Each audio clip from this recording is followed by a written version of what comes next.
Hey everyone, Richard here, and as promised, we are going to be looking at the Hurricane Guided Missile System, the newest gunner primary weapon added in the Rival Incursion update. Although I was taking a bit of a break from DRG when these weapons were released, its launch kicked up quite a storm, especially when it came to balancing it. However, now that some time has passed and the dust has settled, we're going to do a comprehensive review of the weapon, look at its strengths and weaknesses, and finally give some recommendations for loadouts.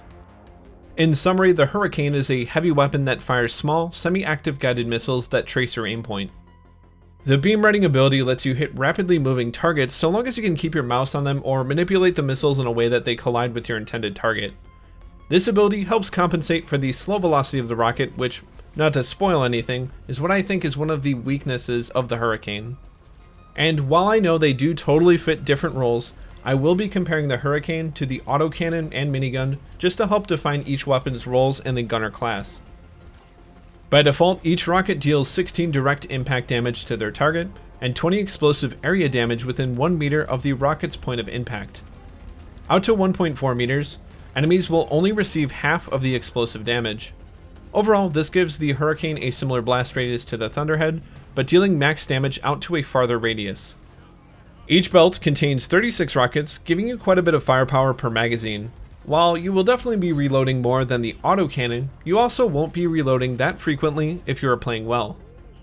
Reloads are fast enough considering you are lugging around a rocket pod, taking 3.5 seconds to complete, though they are still long enough to cause disruption in your team's damage output.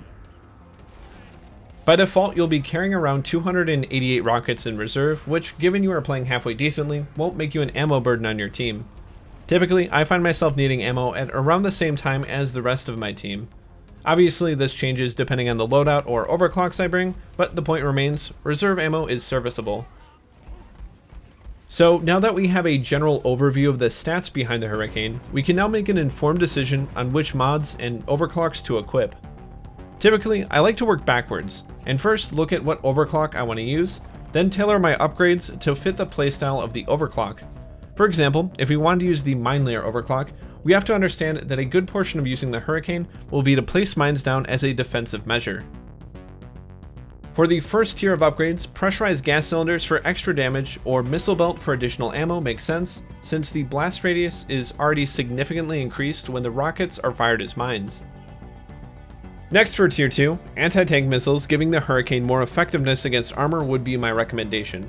Half of the bonus from bigger jet engines is totally useless since the rockets are now unguided thanks to the Minelayer overclock. Looking at the third tier of upgrades, both can fit well into the playstyle of the Minelayer, so I would say it comes down to personal preference and perhaps mission type as well. Tier 4 provides a more interesting option. Shrapnel load will allow you to deal additional damage to enemy weak points. However, Zip Fuel will add an additional 4 area damage, or 11 area damage, if the rocket detonates as a mine. Finally, for Tier 5, I would recommend napalm-infused rounds as the fire DOT is very strong against Bacteria and for chipping away at larger enemies. Uncontrolled decompression is also not a bad option for Tier 5, as this lets you stun enemies that happen to walk into your crosshairs or your ad hoc minefields. The final Tier 5 upgrade, the nitroglycerin rounds, is of limited utility for the Minelayer overclock as the damage bonus only accumulates while missiles are in flight and will not increase once the missile is converted into a mine. The next build we will look at for the Hurricane revolves around the jet fuel homebrew overclock, trading much of its area of effect damage, damage radius, and ammo for increased speed and direct damage power. You can negate some of the lost ammunition from the overclock by taking Missile Belt in Tier 1, or double down on the higher direct damage with pressurized gas cylinders. Typically, I like to lean into the positive traits of an unstable overclock rather than the negative traits it endows, but Missile Belt I think at least in this case is still viable. For Tier 2, anti-tank missiles are probably the best option as the rockets are already going to be traveling at a considerable speed thanks to our overclock. Our third tier is once again going to be up to personal preference and mission, although I think getting a larger magazine in this case would be slightly more beneficial versus an increase in DPS. On elimination missions, I think improved feed mechanism's faster fire rate is the better choice, allowing you to quickly bring down dreadnoughts.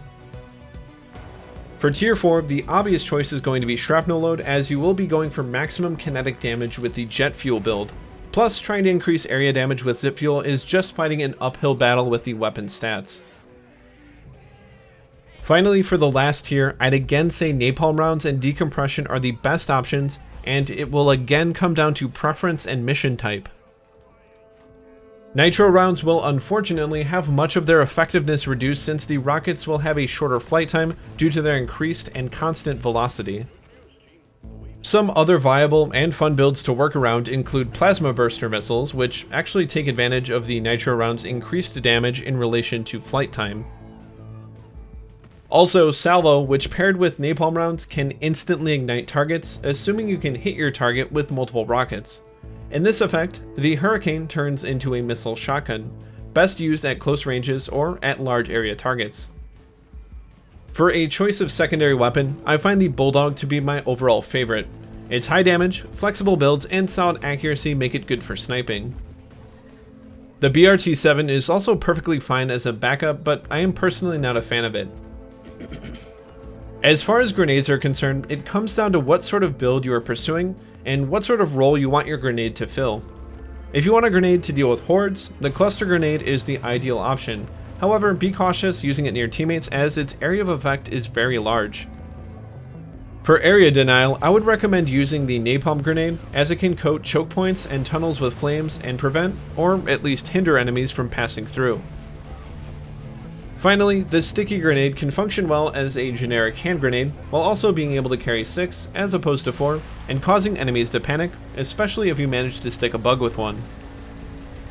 Personally, I like the cluster grenades the most since it can be extremely powerful if used in the right situation, and can save you and your team a ton of ammo. I won't do a full perk recommendation for the Hurricane, but Born Ready is almost a universal pick for gunners using the autocannon and Hurricane. This perk will automatically reload your weapons if they are unequipped for 5 seconds, thus allowing you to alternate between the Hurricane and your secondary weapon without ever having to manually reload. Shield Link is also a good active perk for the gunner since they are typically with other teammates.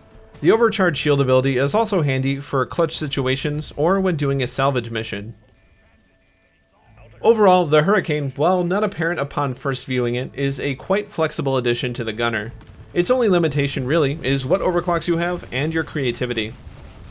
Like other gunner weapons, the Hurricane will require you to be deliberate as its sluggish handling and slow reload times will punish you if you aren't prepared. All that being said, the Hurricane is a welcome addition to the gunner's arsenal and definitely my favorite of the new weapons added. Its different overclocks allow for a handful of playstyles that reward creativity and experimentation with upgrades. I know I only gave 2 full build recommendations, so if you have any recommendations, feel free to leave them in the comment section below.